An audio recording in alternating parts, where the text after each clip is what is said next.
Me llamo María Cristina Cronfle, soy abogada, tengo discapacidad, wow, no te define qué títulos tengas, ¿no? Te define quién eres como persona. Y sí, en efecto, soy una persona con discapacidad, una mujer con discapacidad, y nos ha tocado fuerte en la vida, pero aquí estamos.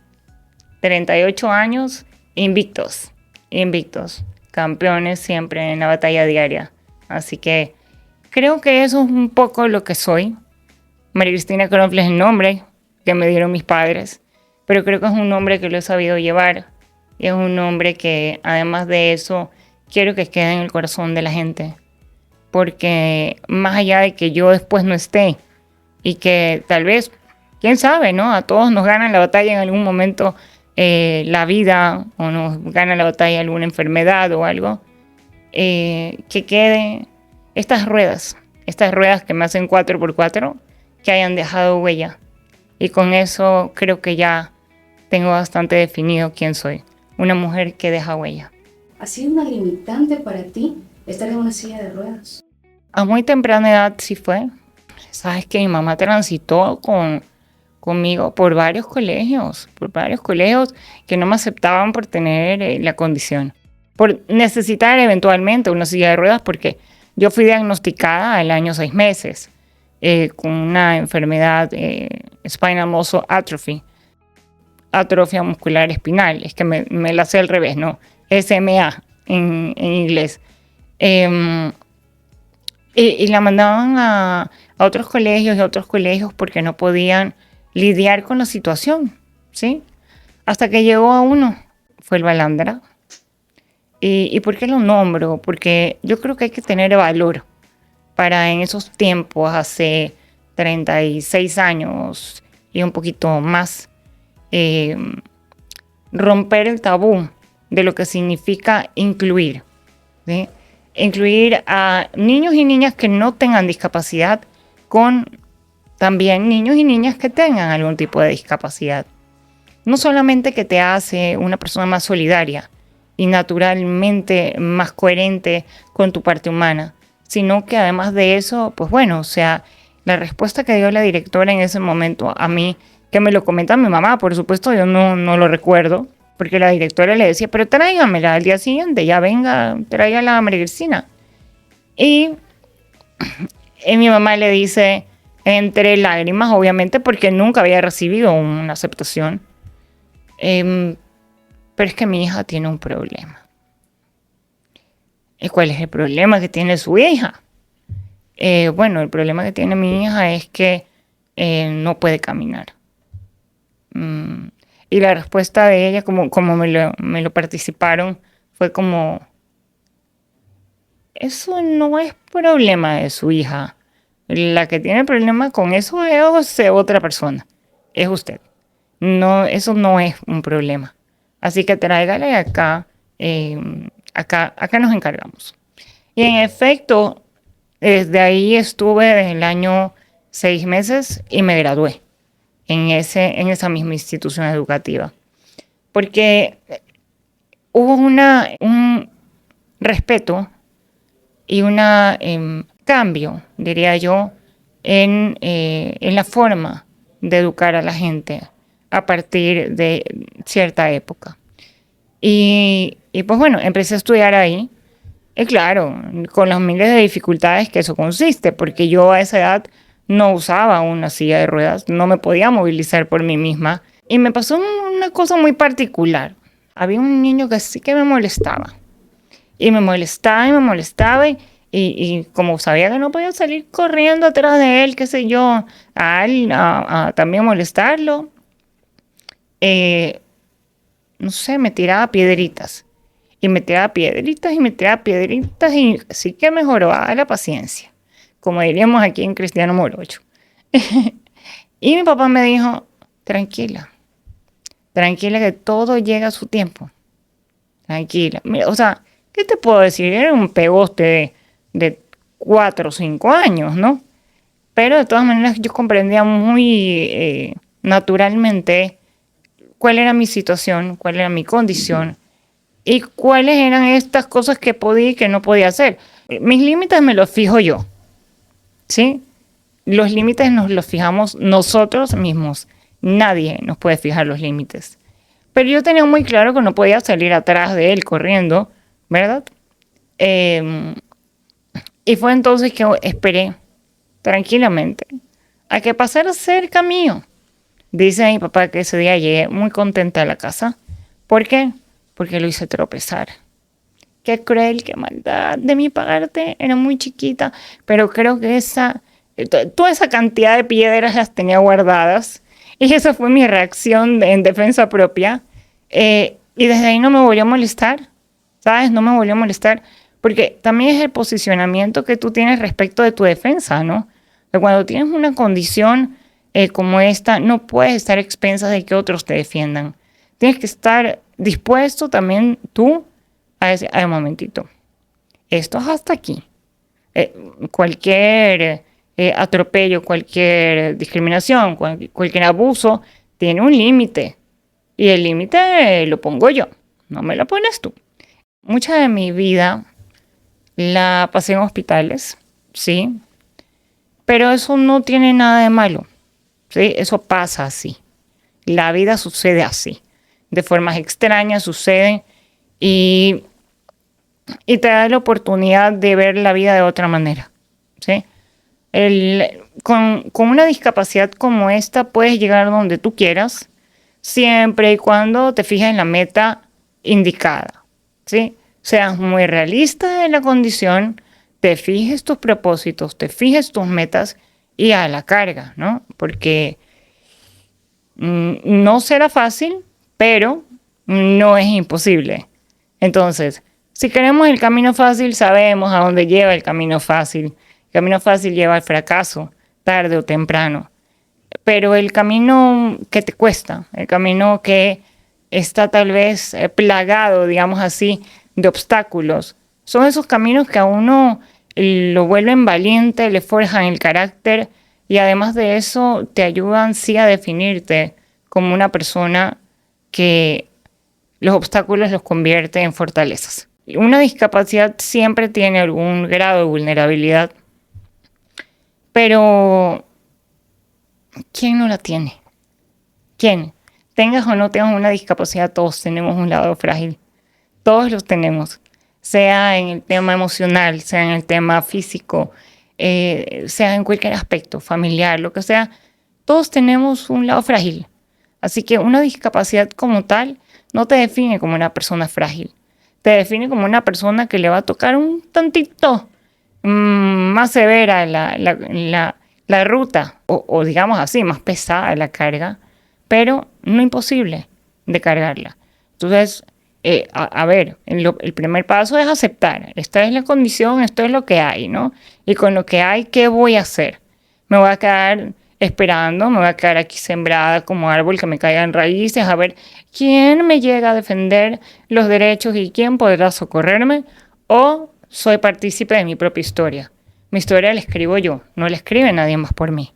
Por lo tanto, y lo aprendí desde muy pequeña, me iba a tocar a mí enfrentarme 20 veces más a desafíos que otras personas, y 20 por decirte lo menos. Sin embargo, de eso no ha sido un obstáculo las barreras que pueda poner tanto la sociedad como otros actores que participan en la vida cotidiana. Quien no se puede permitir ponerse una barrera es uno mismo. Porque en el momento que tú te pones una barrera, en ese momento fracasas. Y cuando fracasas, caray, fracasas. Si fracasas porque otro te hizo la canalla y te boicoteó, bueno, pero uno no se puede boicotear la vida. Uno tiene que alimentar, ¿verdad? Esos anhelos y sueños que tiene por delante. No hay ningún obstáculo, ninguna interferencia externa que pueda destruirnos por dentro. No hay forma alguna. Cuando estás realmente apoderado de tu meta y estás apoderada de tu sueño, pueden pasar cualquier cantidad de comentarios, de posturas, de posiciones, de opiniones, lo que fuera, que eso no interfiere, porque el objetivo es mayor que cualquier cosa. Hoy por hoy mucha gente con tu condición tiene beneficios, pero gracias a la lucha que tú has encabezado. De hecho, yo no comprendo hasta ahora cómo a los 18 años que iba a ir a votar. Ya habían pasado más de 30 años de democracia en nuestro país, de democracia en Ecuador, y no se había pensado en las personas con discapacidad, las personas adultas mayores, movilidad reducida, personas con discapacidad visual, eh, personas sordas, tantas discapacidades, tantas personas con discapacidad que habían sido excluidas del derecho a elegir y ser elegidos. ¿Por qué? Porque te ponían una urna en un tercer piso, o sea, perdón, ni el gato volador pues llega al tercer piso, ¿no? Yo estudiaba diseño de modas. Yo cambié de carrera justamente ¿por qué? Porque conversé con alguien del, en ese entonces, llamado Tribunal Supremo Electoral, y me dijo que lo que yo estaba pidiendo era una locura y que se podía prestar para fraude de partidos políticos. ¿Qué era? Simple y llanamente estaba pidiendo yo papeletas en braille, estaba pidiendo que se nos baje el voto como voto asistido a las personas que tuviéramos algún tipo de movilidad reducida, adultos mayores, por supuesto, incluidos ahí, mujeres embarazadas, ¿por qué no? Grupos de atención prioritaria, en forma general, los que tienen evidentemente estos factores de movilidad. Y, por supuesto, la papeleta en braille para los compañeros con discapacidad visual y la lengua de señas para los compañeros sordos. Entonces, surge esto y él me dice que eso se puede prestar para un fraude. Y dije, a ver, yo tengo 18 años, pero, a ver, este señor está creyendo que mi discapacidad eh, me va, no sé, a limitar, ¿no? Yo pensé así. Y dije, no, pues este cree que yo soy tonta. Y de tonta, no, pues, no. O sea, no he heredado ningún pelo de tonta, ¿sí?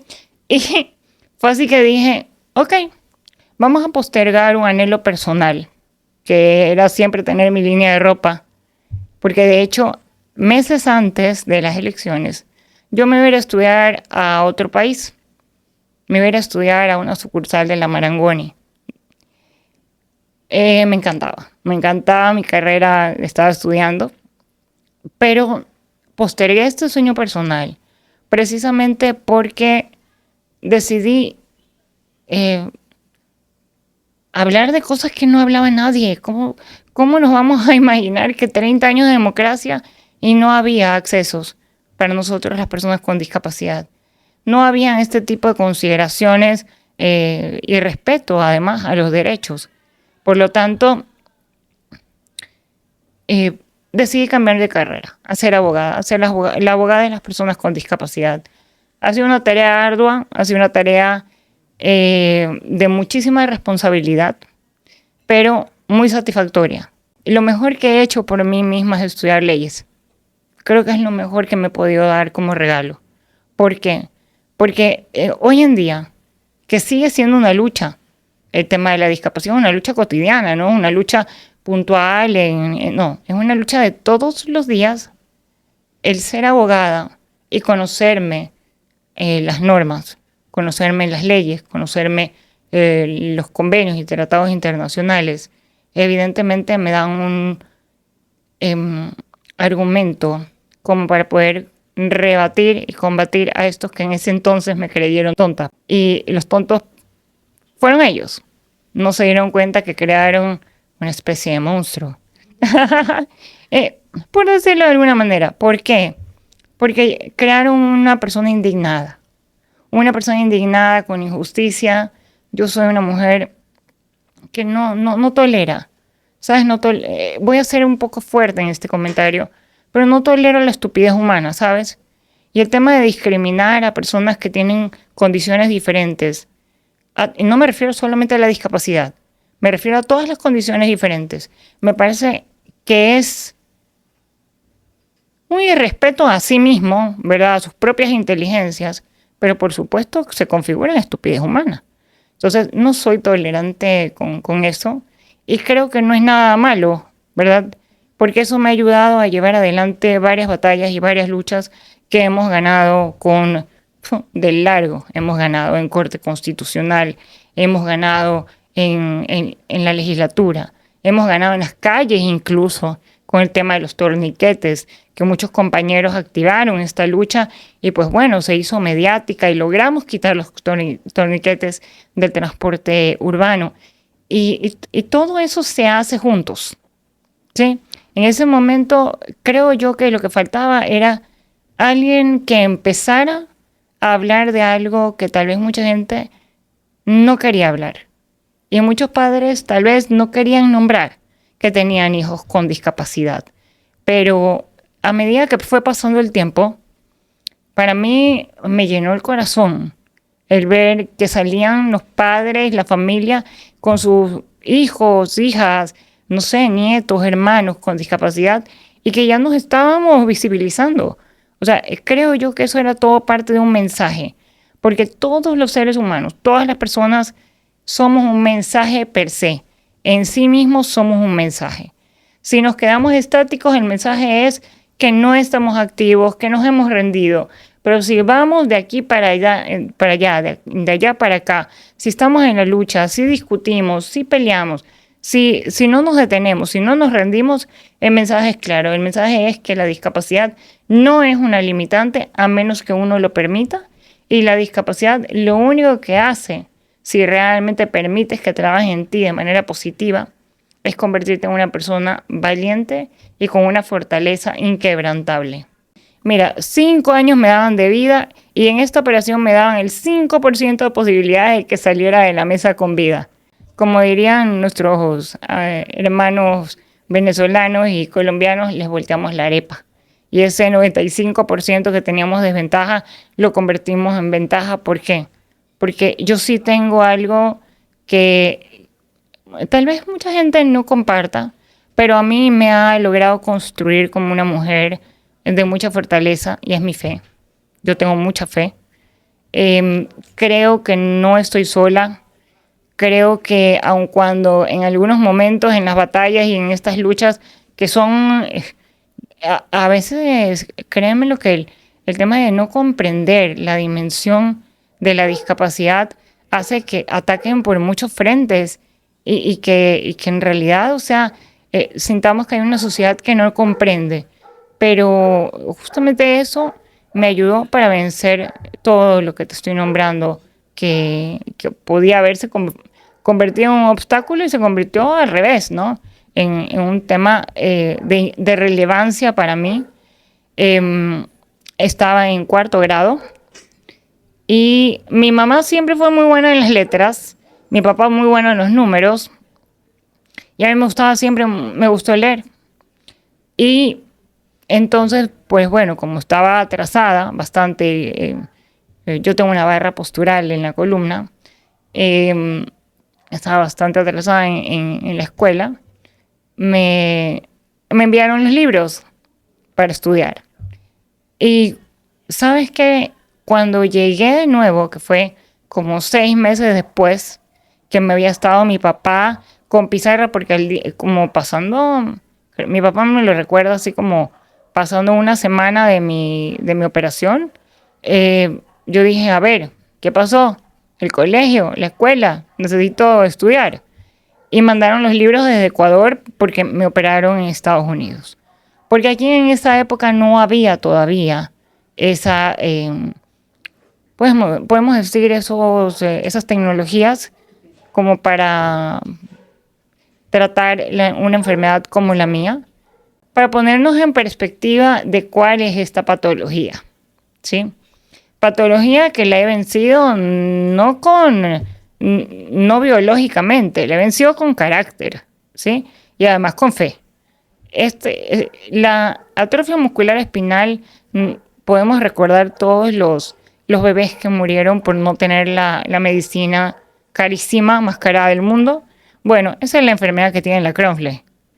Esta es la enfermedad que se suponía la mataría a los 5 años, pero que milagrosamente, porque no encuentro otra explicación, milagrosamente, pues tengo 33 años como un cheque de gracia que se me entregó para hacer de mi vida algo productivo, algo no estático y a ver si dejo un mensaje, al menos un mensaje de esperanza y un mensaje además de lucha contundente, porque esto no es como que, ay, de por favorcito, respeten nuestros derechos, no, esto es respetar los derechos porque ya están reconocidos, o sea, a ver, vamos hablando claro, ya suscribimos como Ecuador la Convención de Derechos de las Personas con Discapacidad.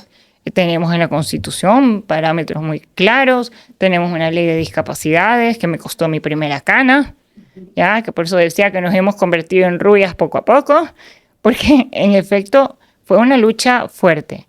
Intentar llegar a todos los tipos de discapacidades y además de eso, intentar llegar a lograr un consenso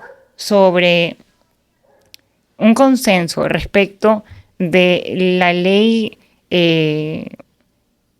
tardó cerca de un año, pero ese año fue un año de satisfacción, más allá de la cana, de satisfacción porque logramos unanimidad en el voto de la ley. Después, bueno, en el veto presidencial ya hubo algunas cosas que observar, pero se subsanaron con una demanda de inconstitucionalidad a un reglamento que vino a la ley y con eso logramos una batalla más ganada. Entonces vamos haciendo checklist. Bueno, becada en la escuela, en el colegio y en la universidad, porque de lo contrario no hubiese podido estudiar. Una persona maravillosa trabaja en la universidad, siempre estaba pendiente de cada semestre decirme, María Cristina, tráeme tus papeles para reactivarte el tema de la beca para este nuevo semestre, y sin eso, francamente, no hubiese podido estudiar, porque yo trabajaba, estudiaba, y ya después, cuando llegó la vida pública, eran 3 cosas al mismo tiempo: estudiar, trabajar, hacer campaña, varias cosas. Y llegaba muchas veces, recuerdo tanto, que llegaba a 2, 3 de la mañana y al día siguiente tenía examen. Yo me amanecía, me tomaba un energizante o algo y avanzaba. Porque, como te digo, la meta y el propósito es siempre más grande que la dificultad. Entonces, cuando tú defines que eso es lo que quieres, no es capricho, se llama perseverar, se llama ser constante. Y cuando eres constante y perseverante, no hay obstáculo que aguante. Yo admiro mucho, ¿sabes? No solo por mi carácter y mi condición, sino que admiro mucho a los hombres valientes que se han atrevido a meter carpeta, como diríamos. Porque, sí, no es cosita fácil, ¿no? No sé, insisto, por mi carácter y por supuesto, porque adaptarte a una nueva condición tiene sus sub y bajas, ¿no? Pero el que quiere puede. Así que, bueno, si querían, lo persistían. Y sabes que algunos persistieron años, amiga, años. A uno lo pueden escoger 20,000, pero uno no está obligado, ¿no? Tú, en base a tu profesionalismo, ganaste un concurso, actualmente eres vocal suplente del Consejo Nacional Electoral. Es estrictamente jurídico este tema, el que acabas de abordar, respecto de la principalización en el CNE. ¿Y por qué el CNE? Porque ya como comenté, el activismo por los derechos de las personas con discapacidad y mi indignación y además el ser contestataria nació precisamente con el derecho al voto, el voto accesible para las personas con discapacidad.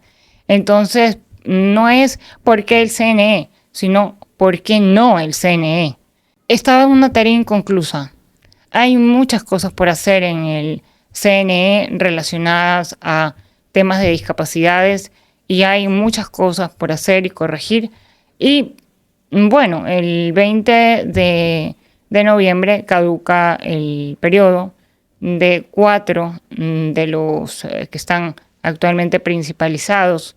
Uno de ellos pues tiene más de 10 años en el cargo, otros tienen 7 u 8 años. Entonces, cuando personas como yo, y digo personas como yo porque también he encontrado bastantes aliados en este tema de defensa de la democracia, personas como yo vemos que hay solamente esas caras que llevan adelante comicios y periodos electorales, nos preocupamos sobremanera. ¿Por qué? Porque en el instante en que dejas que esos rostros secuestren, bueno, es una palabra fuerte, pero es figurativo, los temas de participación política, entonces puedes confundir los conflictos y pueden haber conflictos de intereses. Se puede confundir con que ellos son los que determinan quiénes serán las autoridades y eso no es así. Quien solamente puede decidir quién nos gobernará, quiénes serán las autoridades que luego el CNE tendrá que proclamar como ganadores de esto, del honroso valor que nos dan de representar, es la ciudadanía. Es el pueblo ecuatoriano el único llamado a decidir al respecto. Por tanto, quedarme de brazos cruzados no coincide con mi carácter, con mi forma de ser. No solamente porque participé en el concurso hace 6 años, sino porque además de eso, de no hacerlo, tendría una consecuencia jurídica no solamente para nosotros como suplentes de este CNE, sino que además de eso tendría una consecuencia jurídica muy grave para las próximas autoridades que serán proclamadas. En caso que no se quieran ir, que es probable, ¿sí? Porque quien después de 15 años o quien después de 8 años querrá soltar, pues yo creo que están entornillados, empernados, no sé con qué, no sé. Pero yo siempre digo, yo llevo mi propia silla, ya sabrán. Mira, así sean los suplentes que tengamos que comprar un banquito o así tengamos que sentarnos en el piso, como fuere, pero de que nos tenemos que principalizar el 21 de noviembre, tenemos que hacerlo, porque ya los otros caducan el 20 de noviembre, es decir, hay 4 que serán caducados, son los 4 caducados, que vienen desde el transitorio, por lo tanto, no asumirlo es una irresponsabilidad. En principio no me he caracterizado por ser irresponsable con las metas que me propongo y en segundo lugar tengo el respaldo, contamos en cuerpo, en espíritu de cuerpo, contamos todos los 4 suplentes que debemos subir, contamos con el respaldo y es así que el 17 del mes de septiembre se envió un oficio a la actual presidenta del CNE recordándole amablemente que su salida pues tiene fecha, ¿no? Y que caduca el 20 de noviembre y con ello la principalización de nosotros es inminente. ¿Qué significa para ti José Antonio Gómez Iturralde? ¡Wow! Todo. Él me puso un apodo. Este sobrenombre es un particular, Panchita la Revoltosa, porque él tenía muy claro que yo no era de las que se conformaba, ¿no? O sea, siempre era, ¿y por qué? ¿Y por qué? Desde chiquita. Y yo sí les digo a los papás cuando le pregunten por qué, no es que porque sí, no. Respóndanle, por amor a Cristo Jesús, los que son creyentes respondan. Y los que no, por favor, respondan igual. Porque esa curiosidad te da una creatividad que luego te va a hacer explotar toda tu imaginación para poder alcanzar las metas que te propongas. Entonces ese pequeño ¿y por qué? Desde chiquitos nos hace grandes, ¿sí? Y él tenía todos mis porqués. Él tenía todas las respuestas para mis porqués desde pequeña. Y de hecho, él comprendía muy bien que llegó un momento de mi niñez que yo no podía salir a jugar, digamos, lo mismo que jugaban mis hermanos. A ellos les gustaba bañarse en la lluvia, a mí no. Me gustaba jugar fútbol, sí, por supuesto, o sea, más de un balonazo me dieron por ahí, pero he tenido muy claro que para mí la forma de conocer el mundo y conocer el pensamiento de los demás era a través de los libros. Y me regaló un libro que tiene un significado metafórico muy poderoso. Sabrás, todavía lo tengo. Me lo regaló a los 10 años, cuando yo tenía 10 años. Libro condenado tenía más de 300 páginas. Y creo que habrá tenido unos 2 o 3 dibujos, no tenía más. Pero lo leí todo. Y se trataba de un niño que había heredado de su abuela cuadros. Y que en cada cuadro él podía meterse y vivir la historia que estaba sucediendo en este cuadro. Y es así los libros. Los libros son precisamente eso. Poderte meter en esa historia, poderte meter en ese pensamiento, poder visitar el mundo, poder recorrer el mundo a través de ¿qué? De las palabras de la gente que escribe libros. Y además de las personas que se expresan no solamente a través de sus libros. Y mi abuelo era un hombre tan vanguardista que te puedo explicar, tenía la última computadora Mac y eso, o sea, cuando no existía lo inalámbrico, él ya lo tenía, ¿sí? Mi abuelo falleció a los 93 años, tuitero, yo le hice la cuenta de Twitter, y yo le decía, bueno, aquí se va a encontrar con un montón de cosas, esto es como más o menos el metro en Nueva York. Esto es una jungla latina. Aquí tenemos que ver que realmente... ¿Y por qué digo jungla? Porque te encuentras de todo un poco.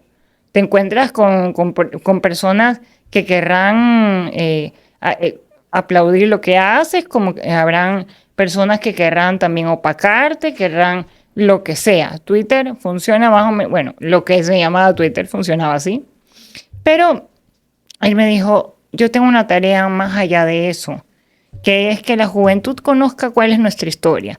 Y yo comprendí muy bien la misión que él tenía y lo que nos estaba dejando como herencia a la familia. Por eso fue 14 años ad honorem director del Archivo Histórico del Guayas. Mis vacaciones de los 16 y 17 años fueron en el Archivo Histórico del Guayas, ayudándole, pues bueno, él me pedía, por favor, nena, porque así me decían, bueno, mi familia me dice nena, y mi abuelo también, por supuesto, aparte de ese apodo cómico que les digo, me mandaba a buscar a la hemeroteca, di tú, el diario del año 1, ¿verdad?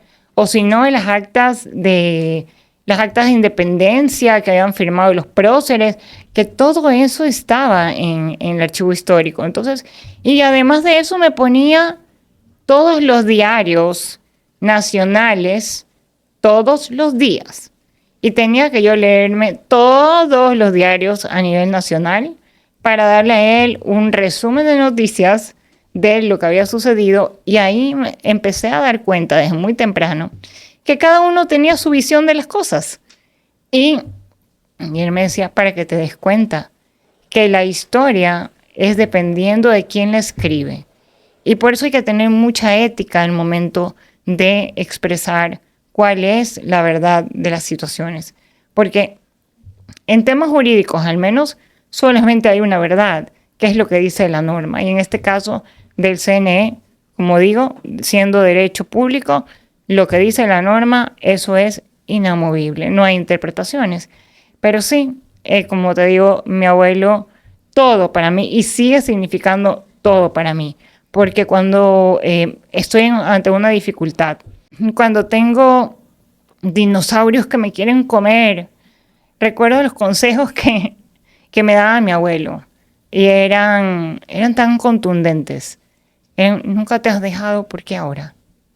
Y ¿sabes qué? Me pasó algo tan particular que quisiera, no sé si producción nos puede ayudar con la carpeta café.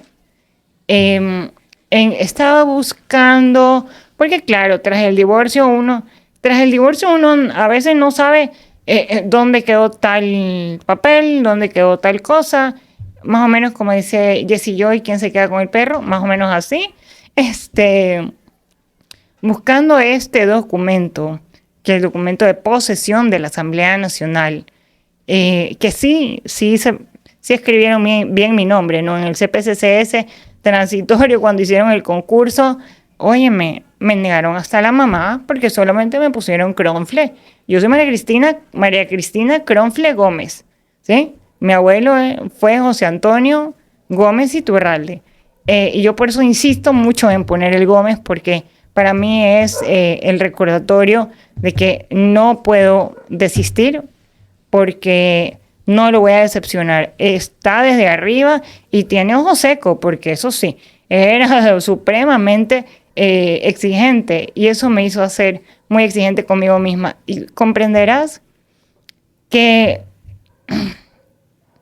que hay misterios que uno no llega a entender, pero buscando bendito papel, teníamos como ya 2 horas, cuando de repente se encuentra el papel y la carta que tienes en tu mano estaba en medio de esta carpeta. Cuando es un año diferente, esa carta es 2017, esta acta es 2019, ¿sí? Por eso precisamente, y aquí está la prueba del por qué los 4 se caducan en el 2024 y los suplentes en el 2025. Aquí tienes la prueba, el acta de posesión. Desde ahí se cuentan los 6 años de designación y posesión para el cargo de consejeros. Y en este caso de los suplentes fuimos posesionados en el año 2019. Y esa carta estaba ahí. No sé si me vayas a hacer llorar. Me disculpo, pero sobre todo esa carta, ¿sabes qué me recuerda? Lo que me enseñó. Hoy, más que nunca, lo tengo que aplicar. Eso de nunca rendirme y no dejarme limitar, y que mi discapacidad la manejo yo y no otros, eso me recuerda esa carta. Es una carta muy poderosa. Dice: para mi nena. Esta carta fue emitida el 18 de mayo del 2017. Dice lo siguiente: mi queridísima niña, no puedo menos que escribirte feliz por todos los éxitos logrados, por la inteligencia y el valor con la que has manejado. Eres una persona que ha encontrado por sí misma todo lo que has perseguido y, como siempre, has buscado lo bueno. Es la calidad de niveles que has alcanzado. Te has atrevido a emprender las cosas más difíciles y las has dominado precisamente por tu osadía, carácter que te imprimió exclusivamente tu mamá, porque jamás permitió que te sintieses disminuida por ninguna circunstancia. Jamás hizo una diferencia para contigo y te fortaleció el espíritu, por el que has podido salir bien librada, con la altivez propia de una mujer valiente. Hoy, con los 2 cargos que has logrado, esto refiriéndose al 2017, por tu propia capacidad, tienes la condición ideal para dar rienda suelta en busca de lo que te hace falta lograr. El campo social y político en el que te vas a desenvolver te complementará enormemente. No creo que sea el último escalón de tu destino, pues no creo que tu manera de ser permitirá ese límite. Dejaste muy atrás a los alcances de tu abuelo, a quien por engreírlo siempre has llamado tu mentor. No fuiste mi descubrimiento, llegaste como eres y volaste sola, mi amor. Ahora, quisiera que en el futuro tengas presente una sugerencia y que la guardes en la memoria como la única herencia que te puedo dejar, mucho más que los intereses que la sociedad ha creado, donde se desarrollan celos, envidia, etc. Lo que más la divide es el orgullo, la intolerancia y la inflexibilidad. El desarrollar amistades y el acercamiento hacia otros entrañan un pequeño cambio en la persona, que en la relación humana es un paso gigante, con todo el amor y la admiración de tu abuelo Toño. Como él decía ahí, dar rienda suelta a mis anhelos, y bueno, no se equivocó. es que nunca se equivocaba, nunca se equivocó. Efectivamente, el temple, la fortaleza, esto es porque no fui tratada diferente. A mí me pincharon la burbuja desde muy pequeña. Me dijeron, a ver, este es el espejo, esto es lo que hay. Y si tenemos unos minutitos, yo te voy a contar algo que me construyó también muy importante. Y es que, bueno, tiene razón que no es lo último que se logrará. No, porque esto también se va a lograr. Si vamos, o sea, CNE será nuestro el 21 de noviembre de este año y me refiero a la ciudadanía que tiene activismo social. Me refiero a los que sí sentimos de primera mano lo que significa pelear en las calles, luchar en las calles, alzar la voz, protestar, ser contestatarios, no ser conformistas. Sí, tenía toda la razón. No me iba a detener, no lo iba a parar. Y de algo que me preguntabas sobre el tema de ser mujer, y te voy a contar también un hombre que también es muy importante para mí, mi papá, ¿sabes? Soy la primera de 5 hermanos. A mi papá no le llegué con ningún manual, así como tampoco le llegué a mi mamá, no le llegué a mi papá con un manual. Esta enfermedad no tenía cura cuando yo nací. La cura recién se dio, y bueno, cura entre comillas, porque todavía está en semiprácticas. Se habló de algo así parecido en el año 2016 o 18. Es decir, muchísimo tiempo después de que yo nací. Yo nací en el 85, y figúrate tú, en 2016, 2018, estamos hablando de, vaya, tenía unas creatividades mi papá para que yo maneje la condición de discapacidad, que, que me ayudaron siempre a tener como un formato adaptable. Sí, adaptable. Me adapto. ¿Por qué? Porque para poder modificar pensamiento, cambiarle el chip a la gente, debemos adaptarnos y modificarnos para modificar. La gente sana solamente puede sanar a los demás. Mi papá, a los 15 años, entra a mi cuarto. Yo estaba leyendo un libro. Me preguntó, ¿eres feliz? Wow, a los 15 años que te pregunten eso es como que, a ver, sí es un cuestionamiento, ¿no? Pero mi respuesta fue inmediata. Mi respuesta fue sí. Sí, soy feliz. Y me dijo algo que me marca mucho, ¿sabes? Que es, entonces todo ha valido. Todo lo ha valido. Es decir, todas las idas a los médicos, haberse gastado todo lo que no tenían en ese entonces,